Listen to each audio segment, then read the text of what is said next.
My name is Faith Helgeson, and I graduated in the class of 2019 from Hope Christian School. And this last summer, I had the privilege of going on a mission trip to Slovakia. When you guys came, you guys were with Eastern European Mission Network. And so I was like, okay, they're going to Eastern Europe, but which camp do I want to do? And I ended up choosing the Slovakia teen camp because it was working with kids that I knew were going to be a little bit younger than me, but close enough to my age that I could relate to them. And in the description it said that there would be a lot of outdoor activities, so I thought it would be really nice to go and love on kids like outside a classroom setting. I went on a mission trip to Mexico my freshman year, and there we built houses for a church that was connected to my school. And I think the way you put it is it's a perfect way to describe it. It was a lot more service oriented because we were focused on building the homes versus actually connecting to the people that we were there with. But when I went to Slovakia, even though there was a little bit of a language barrier, of course the kids spoke a little bit of English, it just didn't seem to matter that we couldn't communicate perfectly to each other because the kids just blossomed under having people that were there to care about them and spend time with them. And there was no ulterior motive.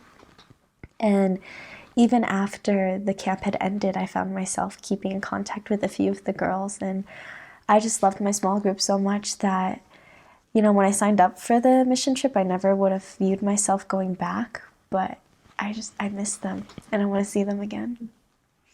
Once we got to the camp, there were Slovak leaders that we partnered with, and us being English speakers, for me I had a translator, and I got to lead a group of girls, and their ages ranged from 13 to 16. And I was really nervous to be paired with a group of girls that didn't have as good of English as some of the other kids. But my translator was wonderful, and so once we got out there, we did lessons with the girls, we played games, we had a big group lessons, and then we also had smaller group sessions. And I really enjoyed the smaller group sessions because that's when I felt a lot of the girls open up and feel more comfortable. Over the course of the camp, we were focusing on the different relationships that we have. And I would say that as we had more and more sessions, a lot of the girls slowly opened up a lot more. And one girl that really stuck out to me, her name was Maya, and she joined a little bit later throughout the week, and I was a little bit concerned because she hadn't been there to begin with. But she just lit up the whole group, and her presence really helped the other girls feel more comfortable to speak up. And one of the things about her that stuck out to me is she had a huge smile, and she always bounced around, and she was always the first to volunteer, and she was super competitive. But then my translator Lubka told me a little bit more of her story and how broken her home life is and just how much pain she's experienced, and just knowing that's what she had gone through and that she came and she still brought so much light to the group. Not only did it feel like I was teaching the girls and helping them grow, like they were ministering back to me.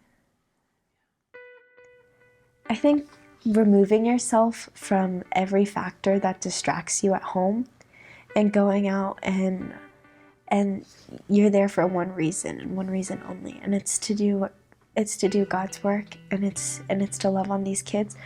I think it really forces you to have a perspective change, because I know for me, I grew up very sheltered in Northern California and even here. And when I went out there and I talked to some of the kids and I realized what their lives are like I had two of the boys come up to me and they asked me, "Why do you smile so much?" Because of the culture they were raised in, they just couldn't wrap their minds around the fact that someone was happy for no reason. And one kid told me he didn't remember the last time he saw his father smile. And so being exposed to that versus just reading about stuff like that on the news or something, but actually experiencing that, creating relationships with people, really impacted me because I'm a very people-oriented person. So when I came back home, because I had made those connections, it was hard for me to forget about that and just go back into life as it was before, if that makes sense. I would strongly recommend anyone in my age group going, because I feel like at this time in our lives, there's a lot of questions. Where are we going to go to college? What are we going to do? We're growing up. But I have to tell you, once I got there and I was working with the kids, I felt like I had purpose, because I knew that everything we were doing, it wasn't for myself. It was for them, and it was for the Lord. So that's really impactful.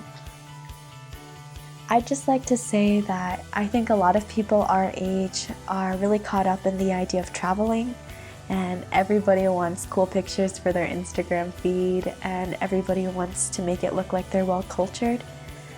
But something that was different about this trip is I wasn't just going to Europe to vacation. I was going to make connections with people, and that was amazing, because in addition to serving the kids, we also had a few days of tourism, and so I felt personally like I got the best of both worlds. I got to go all the way over to Europe, and then not only did I get to see Vienna and the Schönberg Palace, I also got to see the ups and downs of the culture in Slovakia, because we didn't just go to the tourist sites. I didn't just see castles. I got to meet kids and hear their personal stories. So I think that's a lot more impactful than a vacation.